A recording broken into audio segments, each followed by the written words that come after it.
you have books that are, you wrote in the 80s, The Shadows of Power. After reading it now, it really blew me away because there's so much information there. When we don't understand the history, what happened 60 years ago for us to get to this point. But what I'm finding is that there's so many people that have like so disjointed and disconnected in how they see it. It's amazing to find out how much of the history we've been taught is basically written by the victors. You really start coming to that understanding that, man, mainstream history is written by the victors, and you have to understand that there's two sides of it. And the victors will write the textbooks, and making sure that they control the narrative by controlling the mainstream media, so people never find out the truth on any subject. Let's start by talking about the actual purposes of this war, by showing that there's total continuity in world wars, including a potential third world war. World War I was used to create the first stab at world government. It's called the League of Nations, and it failed. So you move it up to World War II, you get a stronger, and this time permanent form of semi-world government called the UN. And of course, if they had a World War III, that's when they would get their all-powerful world government, which the Council on Foreign Relations and the rest of the globalist groups have been working at all along. Another purpose of World War II was the establishment of the State of Israel. Now, this harkens back again to World War I, which was used in 1917 during the war. They created the Balfour Declaration, which I imagine you've heard of. The Balfour Declaration was a deal between the British government and the Zionists that if the Zionists brought America into the war on Britain's side, which Britain was losing at that point, they would do that in exchange for Britain establishing Palestine as a Jewish homeland. And that's why the British went down to Palestine, and that's why you had Lawrence of Arabia down there. They were promising the Arabs that if you throw off the Turks, the Ottoman Empire, which is an ally of Germany, Britain will give you the Arabs Palestine. But what they didn't know was there was a secret deal made behind the scenes, which would give it to the Jews instead. And you now see them have to defeat. Now, if you want to know how that interconnects to world government, Jerusalem is intended to be the satanic capital of world government. That's where every government's got a capital. The world government's capital would be in Jerusalem. And it's even predicted in the Bible in the book of 2 Thessalonians chapter 2 that the Antichrist, the man of lawlessness, will rule from a rebuilt temple in Jerusalem. Wow. And a lot of Christians today think that Israel is the godly rebirthing of biblical Israel. It's not. It's a Rothschild plan.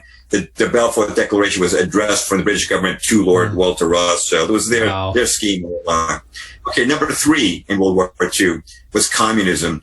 Now, World War I created the first communist state, the Soviet Union, with millions of people being slaughtered. World War II spread communism over half the globe into Asia and Eastern Europe. And it killed tens of millions of people thereafter, just like it did in Russia. Yes. When Mao took over, tens of millions of his own people starved to death. But continue. That's right. The Black Book of Communism, which is published by Harvard University, which is very liberal, puts the number of people killed by the communists at 100 million, and not many put it above that figure. Wow. Unbelievable. To have lived during that time period must have been something else. I mean, it's unbelievable. What was the spread of communism like? Why was it the true aggressor? Why was it trying to take over other countries to get their ideology into other places? I mean, what was the motivation behind that, and who backed it? Communism has never been nationalistic. It's always been an international movement. Communism is basically a tool used to overthrow leaderships, rulers, monarchs that are not attached to the New World Order, to clear the way for the New World Order. That's part of it. And if you want to look for documentation of the financing of communism by the West, I would recommend a book that I really like the best is Red Carpet by Joseph Finder. Okay. And he interviewed people like David Rockefeller and why he had all these, bank deals with the Russians that even costing them money. And David Rockefeller, who passed away, of course, very recently, during even the height of the Cold War, his private jet had landing rights in Moscow during the Cold War. And another good book, of course, is Anthony Sutton's Wall Street and the Bolshevik Revolution, which documents the between Wall Street and Bolshevism. And the best book I can recommend on this is called Under the Sign of the Scorpion by Jerry Lina, Lina. He vetted the history of early Russia from studying the released files after Glasnost, the released KGB files. He even found that the Tsar was ordered executed. The orders came from New York, not from Lenin. Even Lenin didn't have the guts there. Yeah. So in World War III, they wouldn't call it communism per se, but it would be a Leninist, Stalinist type of government, a police state, a surveillance state, gulags, concentration camps, the works. It would be that type of a government all over again.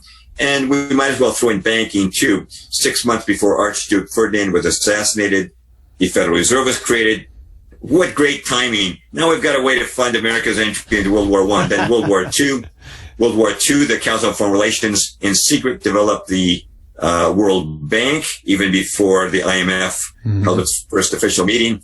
And then World War III would, of course, create this global currency that they've been after, because with global currency, you get global control, and that would ultimately form a chip in all of us. But so there's your continuity, though, between World War I, World War II, and a potential World War III, which looks like it could be looming from these tensions being flared up with Russia and Syria right now. Oh, yeah.